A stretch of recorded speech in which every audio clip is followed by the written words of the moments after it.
The Stronger In campaign did try. They had facts, they had forecasts, and they had fear. Probably too much. And they didn't have panache, they didn't have a sparkle, they didn't have a focus. Now look at these posters that I got together about the Stronger In campaign. Leave Europe and we lose our seat at the table. Don't give up our place in the world. Britain is stronger in Europe.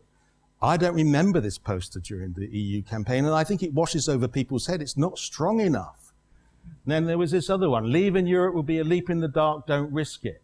Fine, but I don't think this poster had the same impact as the bus. We needed something, but not a lie. We needed some truth on a bus.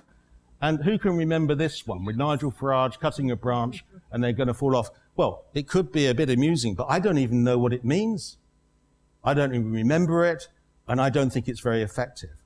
There were also a large number of other groups, not Stronger In, unofficial groups, campaigning for Britain to stay in the EU.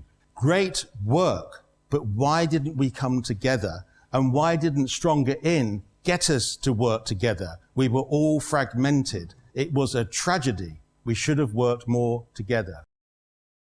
Remain should have won the referendum in 2016. Of course, we should have won. And in my view, we would have won with an entirely different campaign. And we need to learn the mistakes of that. Otherwise, we may be doomed to make them again. The Remain side didn't expect to lose. They ran a campaign that was complacent. It was trying to sell the country fear with doom-laden forecasts. They didn't learn that a fear campaign is not a good campaign. On the other hand, the Leave campaign was brilliant. It was compelling, it was charismatic, it was compulsive. It was something which obviously caught the attention of the nation, albeit all based on lies and mistruths and false promises.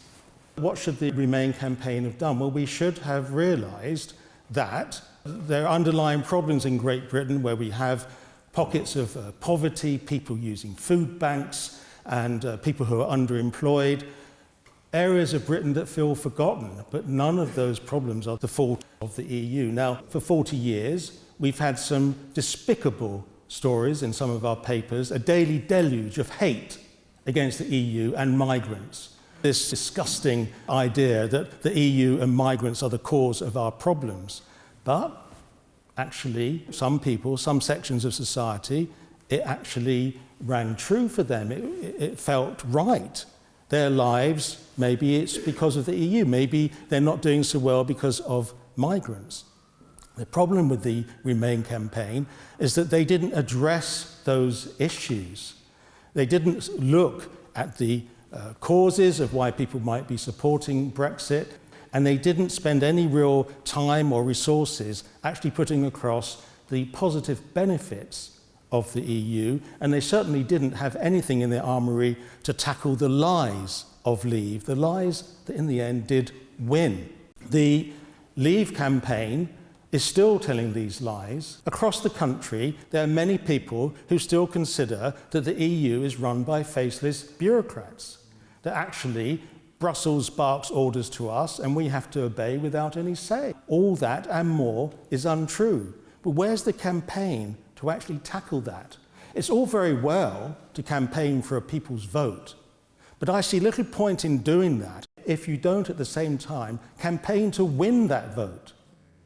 Now, we wasted 40 years of our membership in the EU, where we let papers like the Daily Mail and the Daily Express and politicians rubbish the EU and migrants without a proper awareness campaign. Awareness campaigns do work, but we didn't have one.